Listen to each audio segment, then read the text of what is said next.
কিছু সম্পর্কে শুধু ঝগড়া লেগেই থাকে, আবার কেউ কাউকে ছাড়া থাকতেও পারে না।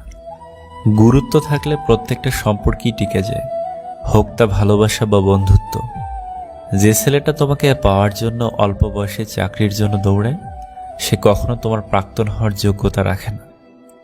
খারাপ সময় যাদের কাছে পাইনি, ভালো সময় তাদের পাশে চাই না। যন্ত্রণা সীমা ছাড়িয়ে গেলে মানুষ কান্না বন্ধ করে নীরব হয়ে যায়। দুই পরিবারকে মানিয়ে বিয়ে করাটা ভালোবাসার সার্থকতা। খালি পকেটে প্রেম হলেও সংসার হয় না।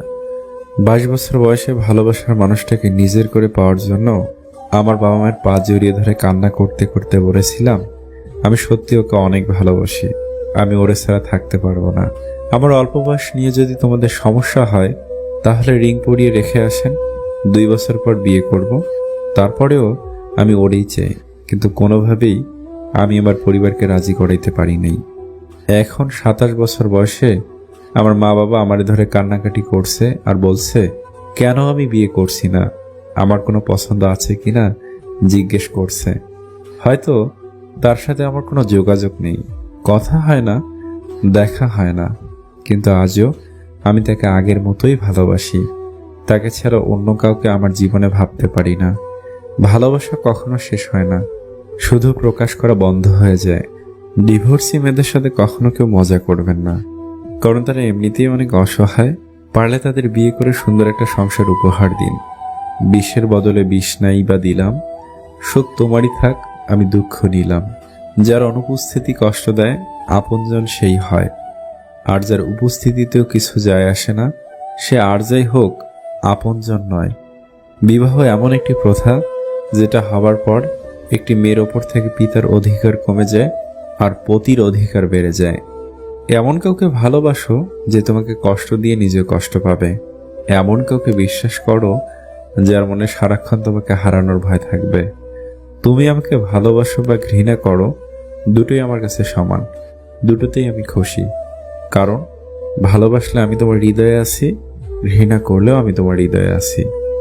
অল্পতেই রেগে যান, রাগ কমানোর 3টি সহজ উপায়। কথায় আছে, রেগে গেলেন তো হেরে গেলেন। রাগ মানুষের স্বাভাবিক অনুভূতি হলেও তার প্রকাশ অনেক সময় অস্বাভাবিক হয়ে যায়। নাম্বার 1, মনকে যতটা সম্ভব শান্ত রাখার চেষ্টা করুন। 1 থেকে 10 পর্যন্ত উল্টো করে গুনতে পারেন, তাহলে মস্তিষ্ককে কিছুটা অন্যদিকে ব্যস্ত রাখা যাবে। এটা রাগ কমাতে সাহায্য করে। নাম্বার 2, হঠাৎ করে রাগের মাথায় কোনো কথা বা কাজ করে বসবেন না। সময় নিন, প্রয়োজন হলে সেই মানুষটার সঙ্গে কিছুক্ষণ কথা বলা বন্ধ রাখুন, অথবা রাগের কারণটি থেকে নিজের মনকে অন্যদিকে সরিয়ে নিন। নাম্বার 3, আপনি যখন রেগে আছেন স্বাভাবিকভাবে আপনার মধ্যে নমনীয়তা কাজ করবে না, আর তাই হঠাৎ করে এমন কিছু কথা বলে ফেলতে পারেন যা অন্যের কষ্টের কারণ হতে পারে। তাই রেগে থাকার সময় কোনো কথা না বলাই শ্রেয়। ঘড়ি খারাপ হয়ে গেলে সেটা ঠিক করার মতো লোক তুমি অনেক পাবে, কিন্তু সময় খারাপ হয়ে গেলে সেটা তোমায় নিজেকেই ঠিক করতে হবে। ব্যর্থতা কখনো আপনাকে টপকে যেতে পারবে না, যদি আপনার মধ্যে সফল হওয়ার যথেষ্ট মনের জোর থাকে।